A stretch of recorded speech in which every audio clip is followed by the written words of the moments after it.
I wish circumstances were different and I didn't feel the need to make public remarks today. You don't hear about ethics when things are going well. You've been hearing a lot about ethics lately. I need to talk about ethics today because the plan the president has announced doesn't meet the standards that the best of his nominees are meeting and that every president in the past 4 decades has met. My hope is that if the Office of Government Ethics can provide some constructive feedback on his plan, he may choose to make adjustments that will help him resolve his conflicts of interest. I'll limit my remarks today and won't be talking about nominees whose ethics packages haven't gone to the Senate. With that limitation, there's still much I can say. For starters, I'm happy to report that it's not all bad news. OGE has been able to do good work during this presidential transition. I'm especially proud of the ethics agreement we developed for the intended nominee for Secretary of State, Rex Tillerson. Mr. Tillerson's making a clean break from Exxon. He's also forfeiting bonus payments worth millions. As a result of OGE's work, he's now free of financial conflicts of interest. His ethics agreement serves as a sterling model for what we'd like to see with other nominees. He clearly recognizes that public service sometimes comes at a cost.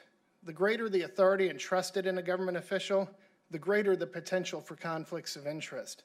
That's why the cost is often greater as you go higher up. We've had similar success with some of the president-elect's other nominees. Some of them haven't quite gotten there yet, as I've pointed out in recent letters to the Senate, but with an example like Mr. Tillerson's ethics agreement, I anticipate we'll get them there too. In connection with this work, it's important to recognize that OGE is not the enforcement mechanism, but the prevention mechanism. OGE is nonpartisan and does its work independently. Our goal, our reason for existing, is to guard the executive branch against conflicts of interest. We can't risk creating the perception that government leaders would use their official positions for personal profit.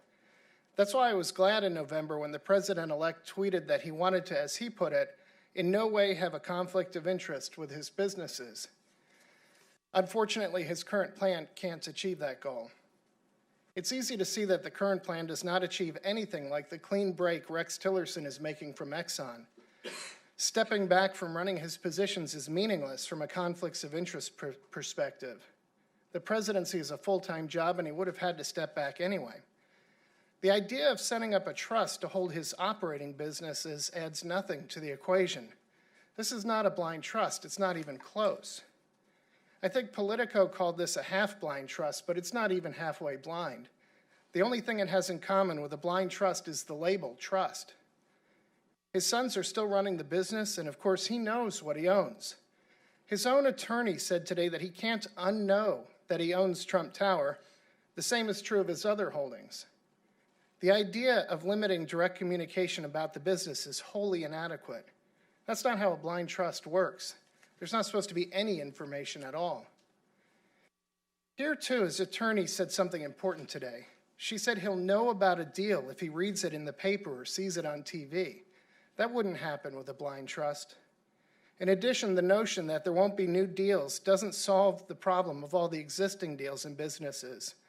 The enormous stack of documents on the stage when he spoke shows just how many deals and businesses there are.